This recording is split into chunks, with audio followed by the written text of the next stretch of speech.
Welcome to the Popish Plot. I'm Nate. I'm Jessica. And I'm Mike. And today we're here with another one of our fantastic Searching Catholicism episodes where we go to the internet to find out questions because unfortunately we aren't getting enough in our email. Yes, and today we're answering questions on where do Catholic blank. Where do Catholics? All right, so let's go ahead and get started with this then. So, see, I would like make some guesses about where do Catholics, what people want to know, except so far, most of what we've been asked about is the rules of fasting. Deep minutia about the rules of fasting. So my guess, if I had a guess, is where do Catholics fast? See, whereas I would think, given the large amount, the reasonably large amount of anti-Catholicism in the world, and all the rumors and things that can go along with that, I would expect it to be something like, where do Catholics go when they die? I was. Now I'm hoping it's like, where do Catholics keep the Vatican gold? Yeah. But I don't think any of these are on the list, so let's see what number one is. Number. So you think we'll have to add our own? Number this one. This thing is rigged. Where do Catholic priests live? Not priests. Priest. Where do Catholic priests live? The one Catholic. Well, if we consider the one priest, that would be the Lord, and he's in heaven. All right.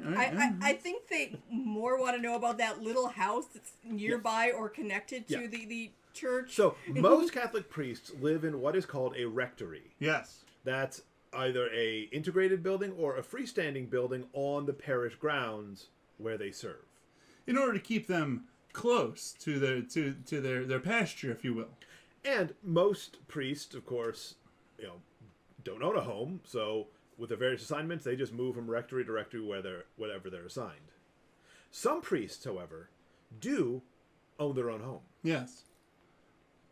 For example, quite oftentimes, if you have a priest who originally came from a Anglican ordinariate and therefore is married, they will usually have a home of their own that they live in with their family, because the rectory is really not built to be conducive for a family.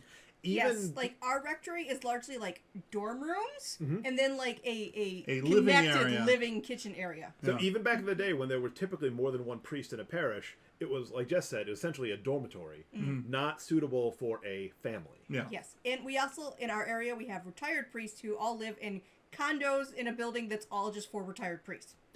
Although there are some retired priests who live on their own, own their own home. Yes.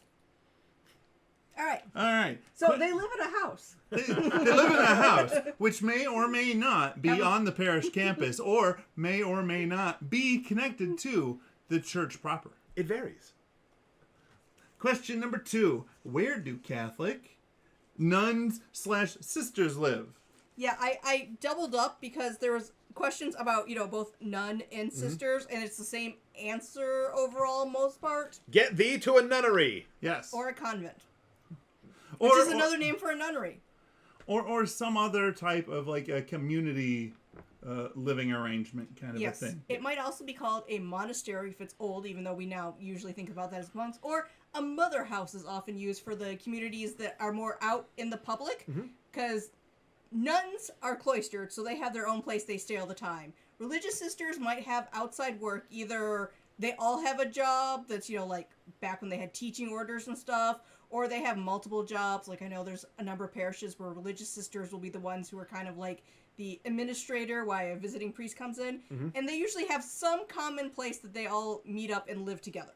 That's one of the keys. Most religious live in community. You will also find the term monastery used, I believe, for Eastern Catholic churches, as it's my understanding that the Eastern Catholics, they really put much more emphasis on the monasticness of, really of everybody's, living, and that, even those people who are not living a monastic life should be striving towards that, at least that level of spirituality within their own vocation. Well, when everything's a mystery, that you go to a monastery. Yeah. Fun fact: convent didn't used to be reserved. Today, yes, a convent almost always refers to where women live, but it didn't used to. Like one of the major divisions of the Franciscans are the conventual friars, and they lived together in convents. Ah. Today we would typically call that a friary, Okay. since convent has come to refer Primarily to for, women. yes. Yeah, All so right. just interesting. All right. We So, might have that in another question because number 3, where do Catholic monks/brothers live? So basically, same answer to the previous question, just change out some of the terms. We're going to replace convent with monastery, or, as you pointed out, a friary.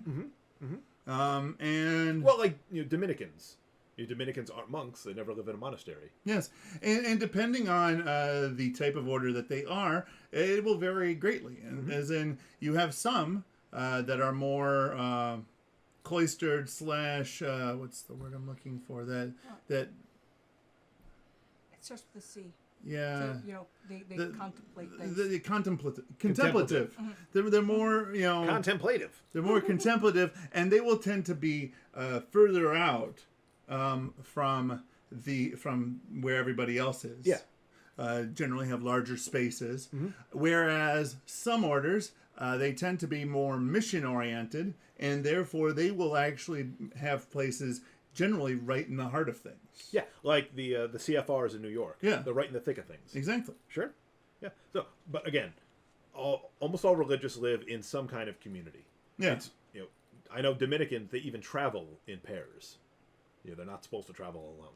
Oh, there you go. Well, maybe they're easily lost. Okay, question number 4. Where do Catholic traditions come from? Well, it depends who you ask. If you ask a fundamentalist anti-Catholic, they would come from We men. made them up. But if you were to ask somebody who actually studies Catholic theology and tradition, you would find that a large part of them actually come to us straight from the beginning. They may have grown and I don't want to say changed, but sort of like Developed? shifted and developed with the times in order to, always try and be the most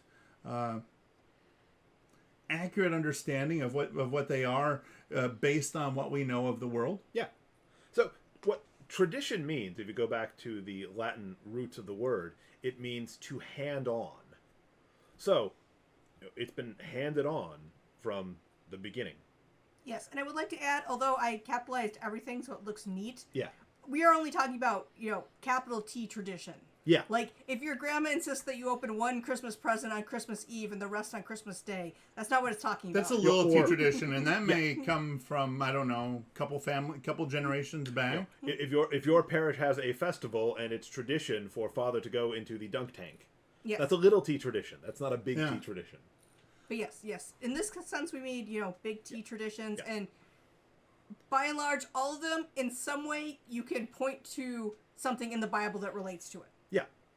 Well, again, because Except for when you're arguing that the Bible is a tradition because we had the church before we finished the Bible. yeah, in the views of our separated brethren, going back to the Reformation, there is a opposition between Scripture and tradition, whereas they are complements. Together with the magisterium, they are the three legs necessary to hold up Christian belief. And depending on your point of view, the Scripture is a subset of tradition, since it was handed on.